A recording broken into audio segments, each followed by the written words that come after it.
Bienvenidos a nuestra edición de Notidiario para el día de hoy. Los representantes tanto de ABBO como SBB fueron a la sede principal de ambulancias en Saquito, debido a la situación tensa que reina por todo el tiempo que llevan probando diferentes vías y formas para solucionar los problemas que tienen debido a la falta de ambulancias, de medicamentos, de personal, entre otros.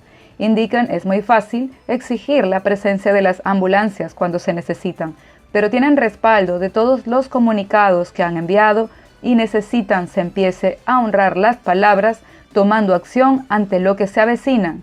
Si continúan en este camino dejando a Curazao sin servicio que poder ofrecer en momentos tan vitales como lo son las emergencias para los cuales los requieren. Este último fin de semana, el equipo multidisciplinario ha continuado haciendo control y lo que se puede exponer de ello es que la venta de máquinas registradoras ilegales clandestinas han vuelto a la palestra y pueden decir incluso en mayor cantidad que en años anteriores. En esta oportunidad, algunos establecimientos recibieron multas o advertencias, otros fueron cerrados, incluso por situaciones como falta de higiene, adulteración de licor, entre otros. Un curazoleño de 41 años de edad, conocido como Robertico, alias Tico, luego de encontrarse fugitivo por múltiples asesinatos y buscado a nivel internacional desde hace varios años, finalmente fue atrapado, luego de que las autoridades desde el año 2019 lograron determinar se encontraba en Brasil, aunque llegaron a pensar la posibilidad de que estuviese en Colombia o en República Dominicana. El jueves 5 de mayo le encontraron con 83.000 píldoras de éxtasis. Inicialmente había sido detenido por tráfico de drogas. Hoy día el Ministerio Público logró prolongar su detención y el acuerdo para extraditarlo a Holanda. El motín en Ecuador de lunes dejó más de 40 muertos y una decena de heridos, muchos graves, por lo que la cifra de fallecidos podría aumentar.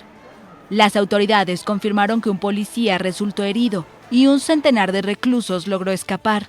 La reyerta se desató en la madrugada en la cárcel Bellavista en Santo Domingo, a unos 80 kilómetros de Quito. Aproximadamente a las 3 de la mañana se llegó a tener conocimiento que en el interior del centro Bellavista de esta ciudad se estaba produciendo un amotinamiento. Familiares de los presos esperaban en las inmediaciones del centro penitenciario. ¿Por qué el gobierno no hace nada? Está con las manos cruzadas, está negociando. ¿Negociando qué? Más dinero para él. Y los pobres que se mueran de hambre. Son delincuentes porque salen a la calle y no tienen trabajo. Nadie les da. Nosotros estamos muriéndonos de hambre. Todo está caro. ¿Qué hace el gobierno? Paseándose. ¿Y qué hacemos nosotros acá? Agarrados de mano. Según las autoridades, una banda llamada Los Lobos agredió y mató a unos 40 integrantes de una facción denominada R7.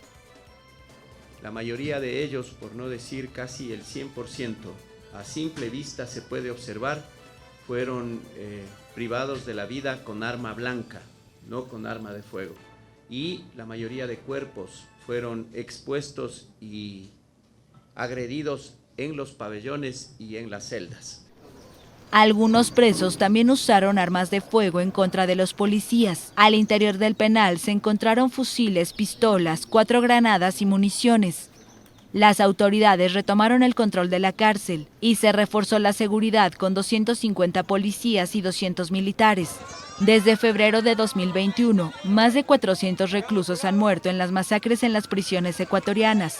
El gobierno atribuye la violencia al enfrentamiento de grupos criminales vinculados al narcotráfico.